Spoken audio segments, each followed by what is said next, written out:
നമ്മളിപ്പം second hand വണ്ടിയൊക്കെ എടുക്കാൻ നോക്കാൻ പോകാൻ നേരത്ത് മെക്കാനിക്കിനെ കൊണ്ടുപോകണമെന്ന് ഞാൻ പല പ്രാവശ്യം പറയാറുണ്ട്. ഒരുപാട് വീഡിയോസിൽ പറഞ്ഞിട്ടുണ്ട്, ഇപ്പൊ റീസെന്റ് പറഞ്ഞിട്ടുണ്ട്. പക്ഷെ ഇതിൽ വേറൊരു പ്രശ്നം കൂടിയുണ്ട്. നമുക്ക് വിശ്വാസമുള്ള നല്ലൊരു മെക്കാനിക്ക്, അങ്ങനെ ഒരു കാര്യം കൂടിയുണ്ട്. കാര്യം വെച്ചാൽ എനിക്ക് നേരിട്ട് അനുഭവമുള്ള കുറച്ച് കാര്യങ്ങളൊക്കെ ഉണ്ട്.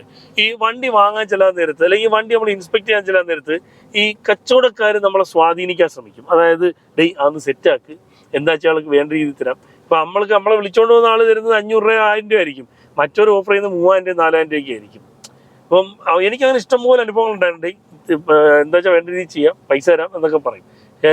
ഈ ഓഫർ സ്വീകരിച്ച് വണ്ടി നോക്കാൻ പോയിട്ട് അത് കുഴപ്പമില്ലേ എടുത്തോ, വേറെ വിഷയങ്ങളൊന്നും ഇല്ല എന്ന് പറയുന്ന മെക്കാനിക്കുകളും ഉണ്ട്. അതേസമയം ആ ഓഫറൊന്നും വേണ്ട, എനിക്ക് നിങ്ങളെ പൈസ വേണ്ടെന്ന് പറഞ്ഞിട്ട്, അല്ലെങ്കിൽ ആ പൈസ കസ്റ്റമറിന് കുറച്ചു കൊടു എന്ന് പറഞ്ഞിട്ട് ആ വണ്ടിയുടെ കാര്യം സത്യസന്ധമായിട്ട് കസ്റ്റമറിനോട് പറയുന്ന ആൾക്കാരും ഉണ്ട്. അപ്പം നിങ്ങൾ ഒരു ടെക്നീഷ്യനെ കൂടെ കൊണ്ടുപോകുമ്പോഴത്തേക്ക് നിങ്ങൾക്ക് വിശ്വാസമുള്ള നല്ല പണി അറിയാവുന്ന ഒരു മെക്കാനിക്കിനെ കൊണ്ടുപോകുക. ചെറിയ ടാസ്ക്കാണ്, പക്ഷേ അങ്ങനെ ചെയ്യുന്നതാണ് നിങ്ങൾക്ക് എപ്പോഴും നല്ലത്.